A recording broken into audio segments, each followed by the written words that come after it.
In this second video, we will work with the fretting hand on Temperance Reel as played by Jim Mills on his third album, The Hidehead Blues. I believe Temperance Reel is track 10, and if you need to go listen to it, I have a CD sampler in my videos of Jim's CD, and you'll get to hear at least part of a 40-second clip of this banjo break that he takes. But for now, let's get in tune our fourth and first strings to D.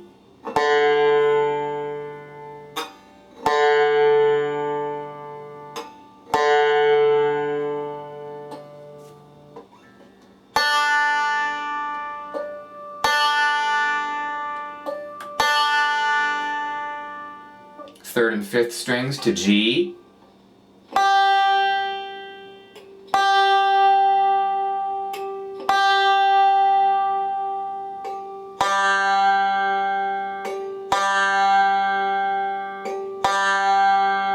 And the final string B.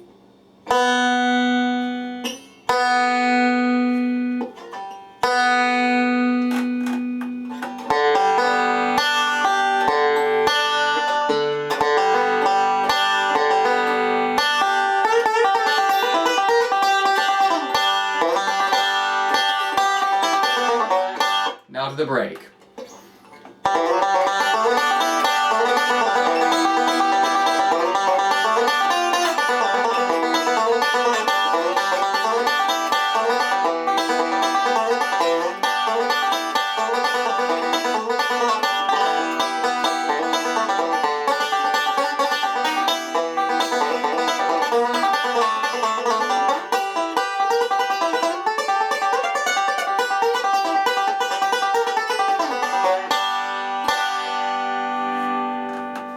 And slower.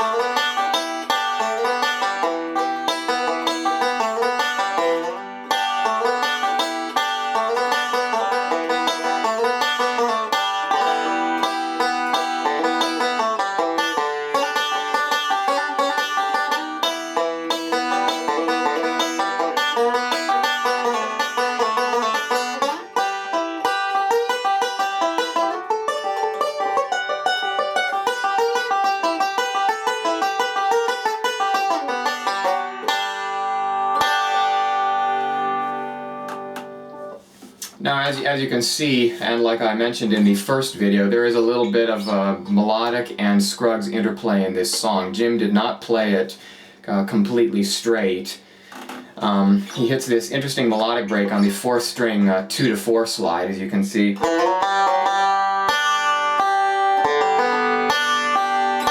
Excuse me, this room has given my tuning a little bit of a hassle. Kind of like what Sonny Osborne said about tuning a banjo. Banjos are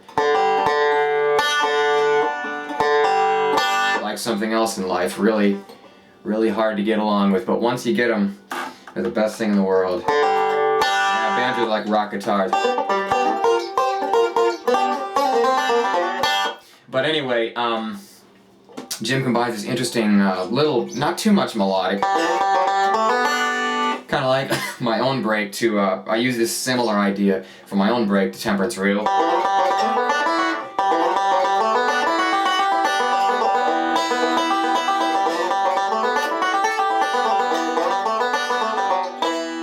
And he uses the same thing and combines it with this interesting Scruggs material.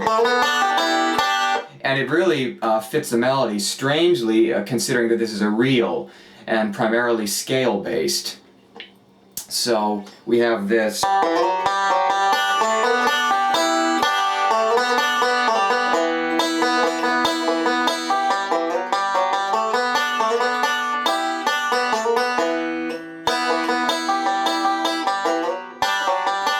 That's the only difference really. By the time he plays the A part twice, he hits that pinch. And notice when I play that little melodic break, I lift off the fourth string. I don't play it like this. You don't get that sustaining sound between the F sharp and the G note. I think that's a little bit dissonant, kind of like a piano with the dampers off. It kind of creates a sort of, and I mean, you can have that if you want, but it doesn't seem to be as continuous with the rest of what the banjo does, so I like damping it off. I learned that from Alan Mundy on that little tag D lick. Most people just hold all the strings down, but I like to exaggerate the motion if I could. I like to let off the string, just exaggerating my hand motion. In the midst of playing, your movements would be much more slight, considering the speed and other factors. But back to that kickoff break, and he's beginning his own break on the song after that duet with Andy Leftwich on the fiddle. So he's coming off of the B part.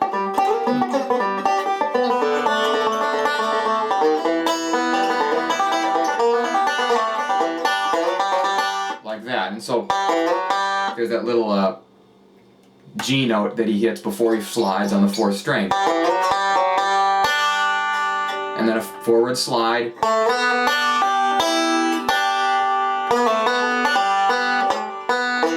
And that pull-off is, like I explained in the first video, a 3-2 pull-off, and then a 2-0 pull-off. And the reason why he does not stack 2 3-2 pull-offs is because it would bring you back to G. And the song does not go into the tonic chord, it goes into the relative minor, the 6th. And so because of that, you have to move down to a note that would allow you to return to E minor. So, and then he just idles with his forward backward roll. Begins the same thing again. And the next time around he hits this interesting pinch. So he has this almost F note within that E minor context. Kind of a modal sound, really. And it really provides some interesting melodic context, something different than what most people play, like Scott Vestal's version with Adam Steffi. But to begin again, we have this second time around. Same thing up to that point until you have this. And notice he skipped that 3-2 pull-off the next time around. He just went straight into the 2-0 pull-off to E minor. So playing as slow as I can.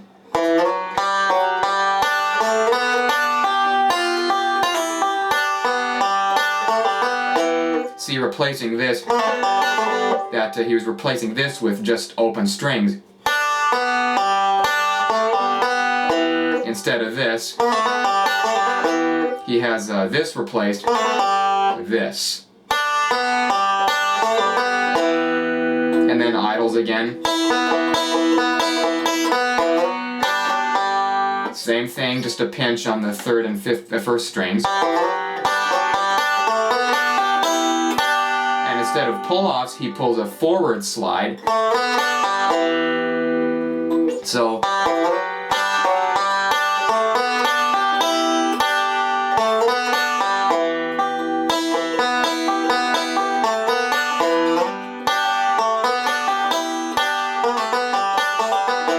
same thing as before to close the A section out. That push on the 4th string, it's a slide, actually travels over the space of 2 measures in banjo tab. It follows the and beat of the last measure and the 1 beat of the following measure. And so you're going along and leading the lick before that huge slide. He has a forward roll again, kind of to give him time to move back and do that lick. The pull-offs would bring you, of course, back to E minor, and he doesn't want to do that. He wants to go into G. So to recap, you're running along.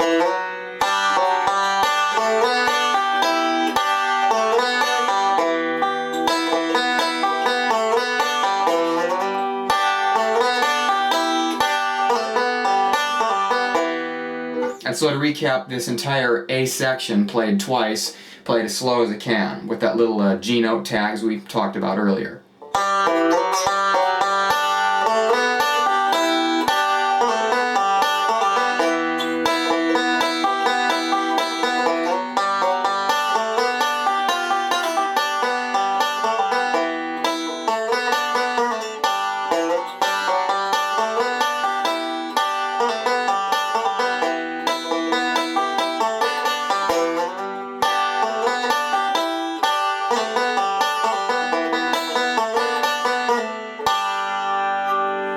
And that's basically how the A section closes out. Now, entering the B section of the tune, he hits this massive rake on all strings of the banjo, all 5, and he's holding, of course, the E minor chord, same chord that you play in Foggy Mountain Breakdown. So exiting the A section, kind of a shortened forward-backward roll like you do in Earl's Breakdown. Instead of, he shortens it to 6 notes instead of 8. And then that leads right into the rake. So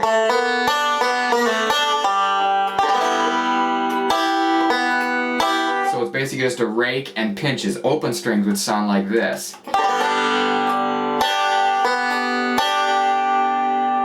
With the chord, it'd sound like this. Forward roll following.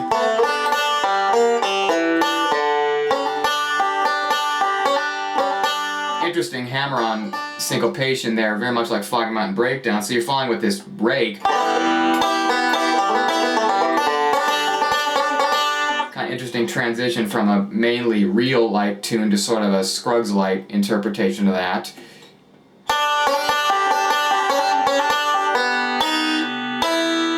An interesting use of chromatics there, going up to the E minor note. So you're going along with that rake, leading from the A section. I'll play that.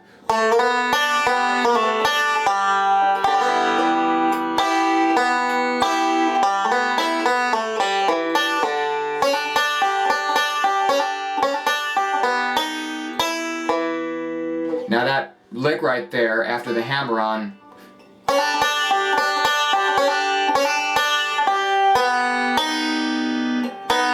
he's actually playing the open B string just out of forward roll. So you have this lick going on. Open strings would sound like this.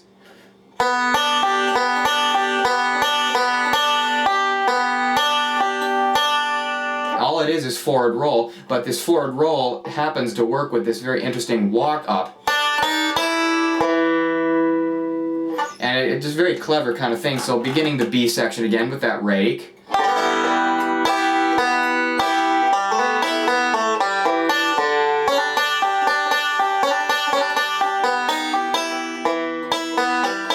Just a backwards roll. That's open strings.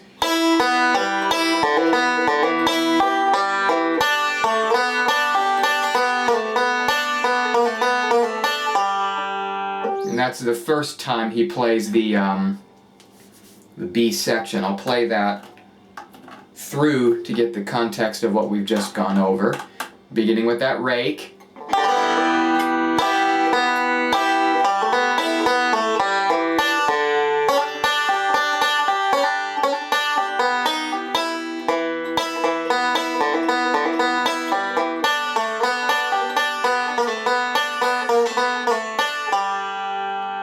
Now, right after that series of pull-offs, he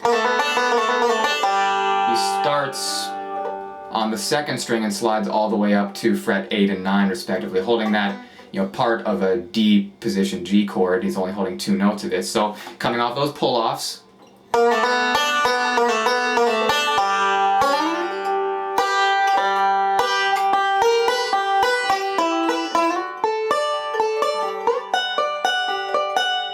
he's holding again a D position D chord part of it, just like you're holding the D position G chord part of it. Never holds the full chord because it would impede his ability to slide down and begin things again. So coming off those pull-offs again.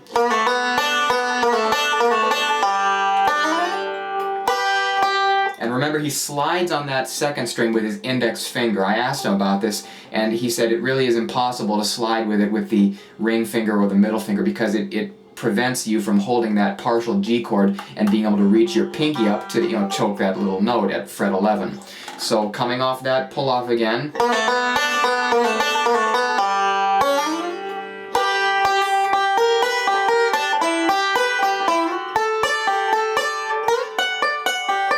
That's just forward roll stacked on the D chords. Open strings, it would sound like this, the 2 D chord sections.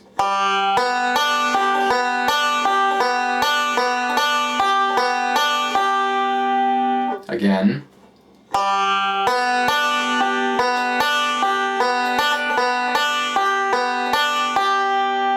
in context, remember you're sliding up on the index finger up to the 8th and 9th frets.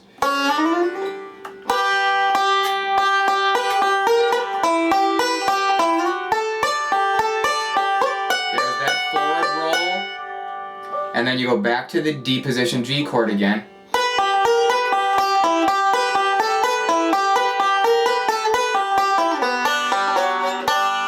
That little last play of E minor at the D position G, very reminiscent of Sally Gooden.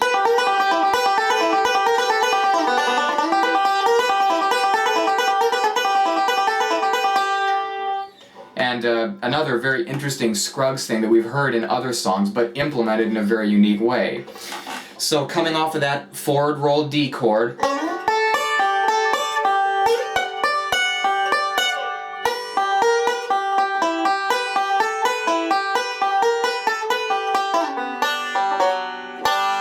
another little melodic tag. He's backward slide.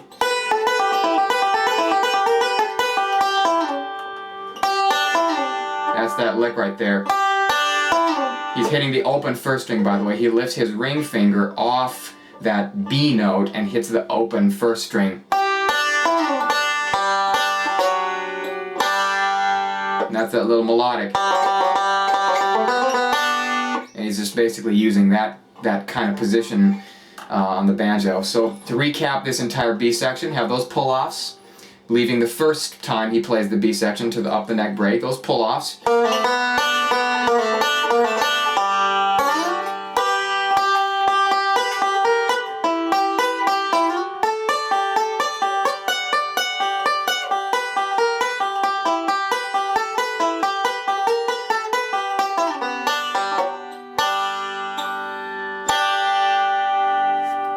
Now we'll play the entire B section of the tune to give you the context of how that up the neck break fits in with the entire song. So we have this rake again.